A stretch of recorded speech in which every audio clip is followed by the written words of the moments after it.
Welcome. Today, we are going to talk about the heartbeat of accounting, the transaction.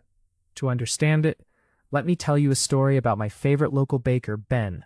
5 years ago, Ben had a dream and a famous chocolate chip cookie recipe, but he had absolutely no money. So he went to the bank. This brings us to our very first transaction.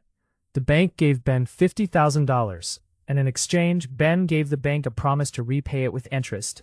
A transaction is simply an exchange of economic value. Ben received an asset, cash, and created a liability. With cash in hand, Ben needed equipment. He went to a supplier and bought a massive commercial oven for $10,000. Here is our second transaction. Notice that no new money was created. Ben simply traded one asset, his cash, for another asset, the oven. Next came opening day. A customer walked in, smelled those famous cookies, and bought 2 dozen. The customer handed over $20, and Ben handed over the baked goods. This is a revenue transaction. Ben provided a service and earned income, increasing his equity. But running a bakery is not just about making money. It costs money too. At the end of the month, Ben received his electricity bill.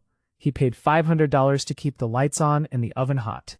This is an expense transaction, an outflow of resources to generate revenue.